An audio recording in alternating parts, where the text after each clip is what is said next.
Hello everyone, welcome to Campus Today with Tony and Ruta. I'm Tony Black. And I'm Tierra Riddick, and today we're going to talk about, it's a new semester. It is, so we would start our spring semester here. You're a senior, how are you feeling being about your last one?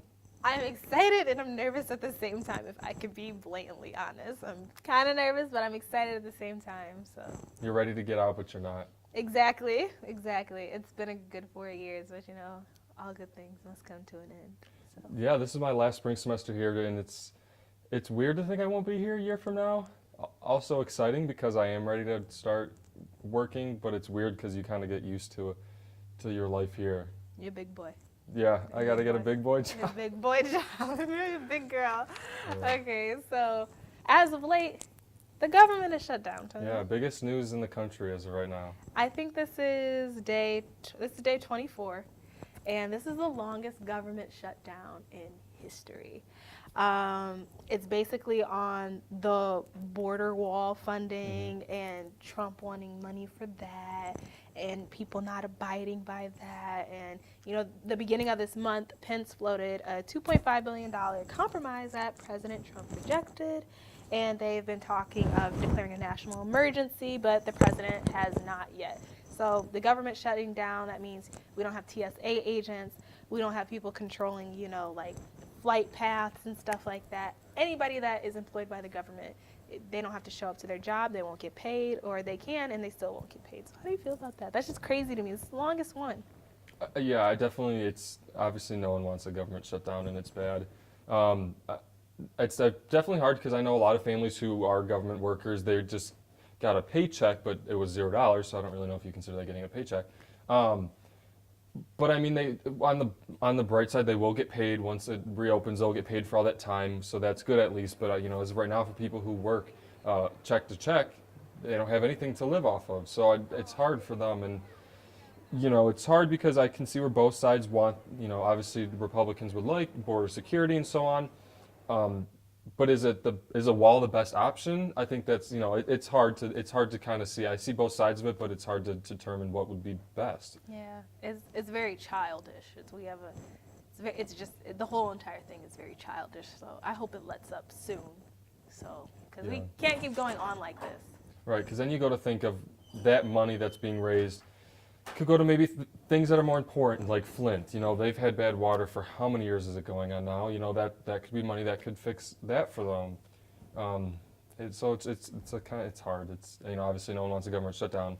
So, yeah. I hope it lets up. It will, but right, I hope so will. soon. Yeah. So. Moving on, Logan Paul got big off Vine, and then he was on YouTube. I've heard of him. He has a podcast going called Impulsive.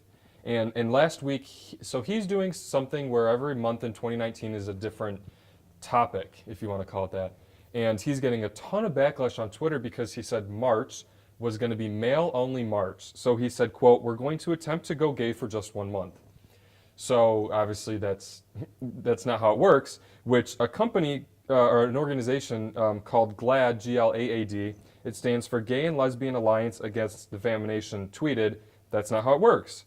Paul hasn't really apologized yet. He did talk back to them and say, "Very poor choice of words, my fault. Let's get together and talk about it on my podcast next week, question mark."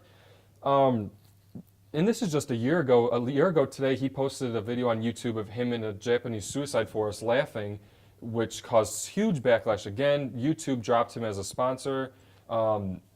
And I don't know if he's just, you know, he hasn't apologized for it, which I think is weird, and just saying, come on my podcast and let's talk about it. It sounds like it's more of an advertisement. You know, and it is. He's not going to apologize for it because people like that get revenue and they get a whole bunch of, he wants views. He wants more of an audience. This is going to bring him more attention. So that's exactly why he's doing it.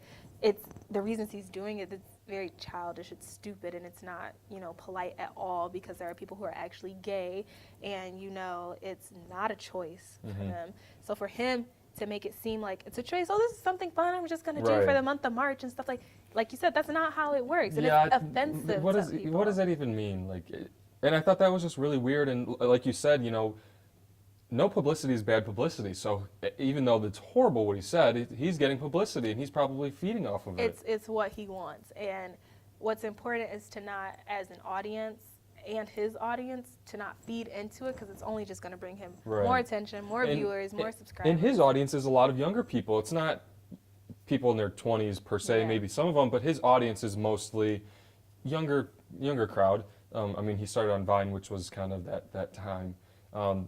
So So it's like you're influencing the minds of people who can't yet really think for themselves yeah, for real. and I know That's- the LGBTQ community just really got at him for saying, that's not how it works. There's millions of As they gay and should. lesbian people that are, that get beat up and so on for simply being themselves. So for you to make a joke about it, it's just not It's disgusting. Yeah. It's repulsive, and it's not okay. right. All right, guys, that's all the time we have for campus today. I'm Tony Black. And I'm Tierra Riddick.